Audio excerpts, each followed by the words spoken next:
am here today with Pol, co-founder and CEO of Rooftop Republic. Thank you so much for having us. Can you please tell us more about your company?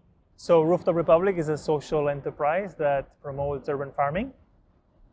And our vision is to promote more sustainable cities and communities through urban farming, using urban farming as a channel, as the catalyst to move to a more sustainable future. Ultimately, our goal is to really integrate urban farming into our cities and into our lifestyles in our cities and make it commonplace. What's the story behind your company? It was founded by 3 city people. None of us come from a rural background. None of us come from an agricultural background.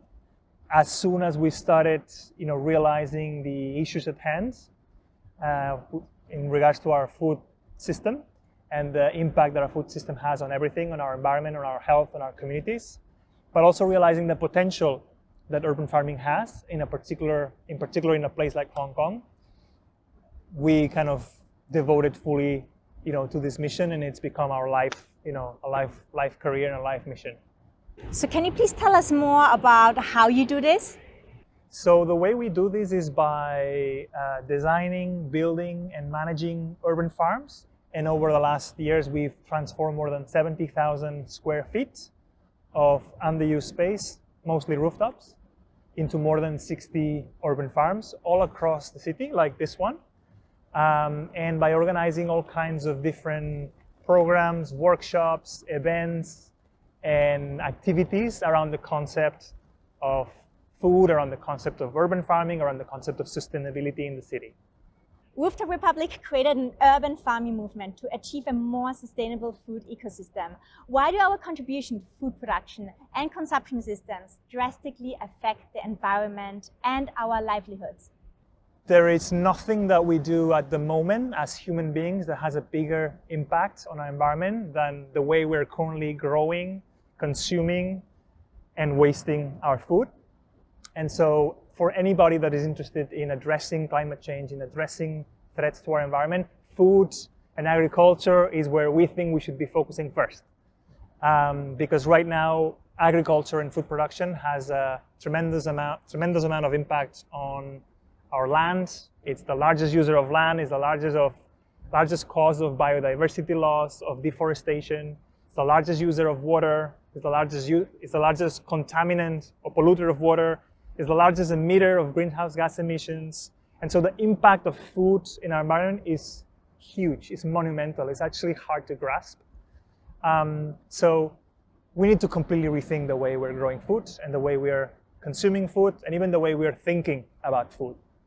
And that's where we think urban farming can play a role. Urban farming is not going to be the only solution. We need many more solutions and we need many more people involved in these efforts.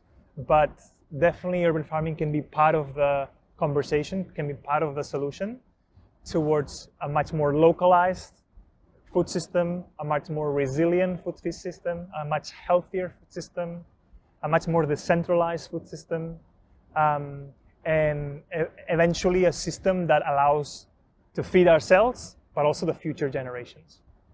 How does Rooftop Republic encourage more sustainable food production and consumption practices in Hong Kong, one of the most densely populated places in the world? In Hong Kong, we rely on 98% of food imports. Most of the food that we consume is imported from elsewhere. Our production is very small. So we need to address this from both ends, from the supply side as well as from the demand side. We need to build up our local food system and sector to be able to produce bigger amounts of food so that we can, reduce that dependency on food imports.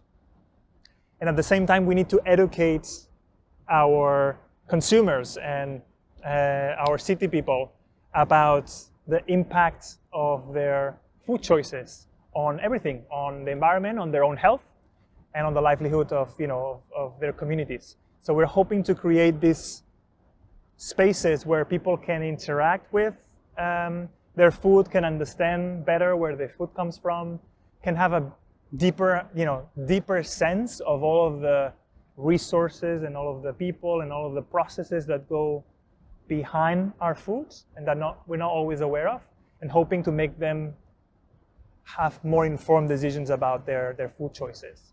Apart from toilet paper and face masks, at one point also active yeast and flour was sold out all over the world in supermarkets because people wanted to bake their own food again. Do you think that this pandemic really made people redefine the way that they consume food? To start with, we've had the challenge of a complete disruption of our food supply chain. So people have been going out to the supermarket just to find empty shelves.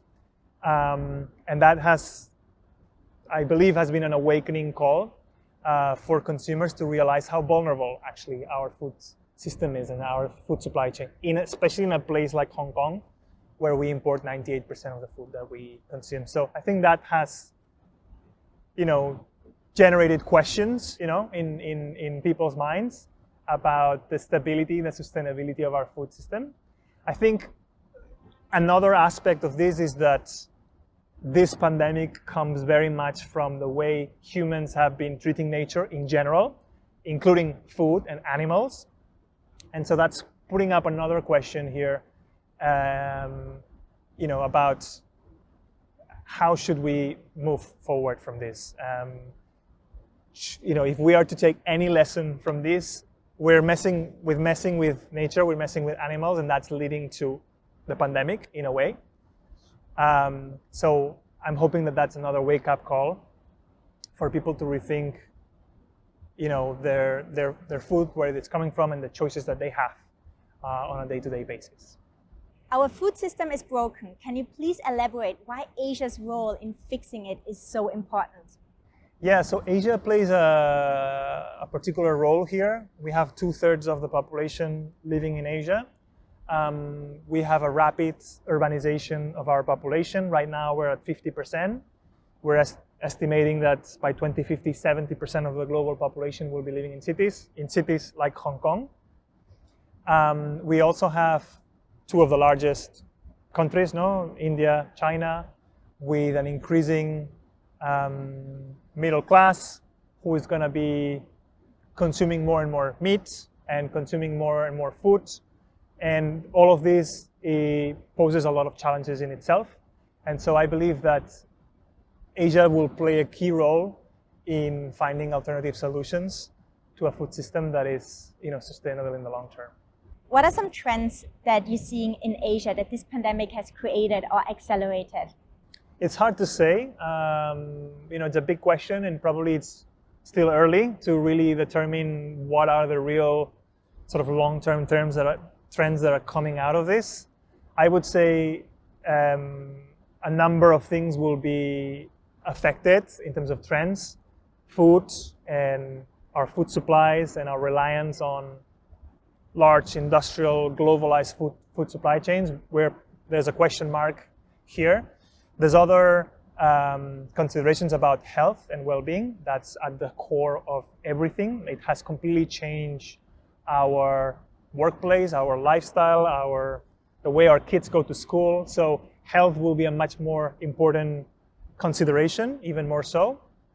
And food is food fits into that equation.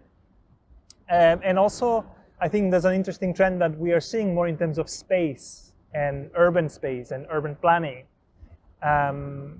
because we found that rooftops are being completely redefined now. In a world where you are stuck at home, the rooftop takes a completely different value. So it's becoming a destination, and it's becoming a place where we can safely enjoy being outdoors and being surrounded by a natural world. So those are some of the things that I am anticipating from this pandemic. One is that there is a certain, I think we're stuck here. We can't travel, we can't go anywhere, so there's an increasing look inward. So we're looking locally, we're looking for the local activity, we're looking for the local farmers market, we're looking for the local activity, and that can revitalize the local, initiatives around sustainability as well. What are some small steps that each of us can do to challenge the unsustainable status quo? From where I sit, I particularly look at food and the things that we can do in that space. I think it's very easy to be discouraged or to feel helpless because you're only one individual and we're talking about huge monumental challenges. But as consumers, there's a lot of things that we can actually do. And we have a vote every single day with our food choices. We eat 3 meals per day. So that's the first thing we can do. Support food systems that are much more sustainable, that are local. Support your local farmers, and vote with your fork every single day. Obviously, we would encourage everybody to grow their own food, to look for spaces where they live, where they work, where they go to school, within their community, and transform them into these vibrant and productive spaces where they can grow their own food and they can engage their community as well. And I guess last but not least, I would say we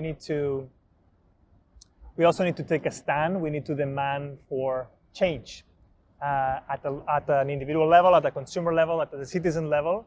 Unless we push for this, things won't change automatically. So we all have a responsibility, to push for that. Does COVID-19 has an impact on our climate crisis, and can you please elaborate on that? Well, it seems like COVID has given a little break to our climate. If you look at certain indicators, if you look at others, probably not. But this is a very short-lived break. I'm sure we will soon resume to be flying and to have the global sort of operation that we've had before. I'm just hoping that the COVID is opening up our minds to a different way of going back to normality, as I was saying before. I think we can very easily go back to similar patterns, but I'm hoping that we're opening up a path for a different trajectory. What is the new normal for the sustainability industry? In the context of Hong Kong, what the pandemic has highlighted is the vulnerability of our food system, and that has actually led to a lot of local consumers to look for local sources of food. And actually local farmers have seen an increase in their demands for local organic vegetables, and that's something hopefully positive that is able to be sustained in the long term. And yeah, that's something kind of positive that came out of it.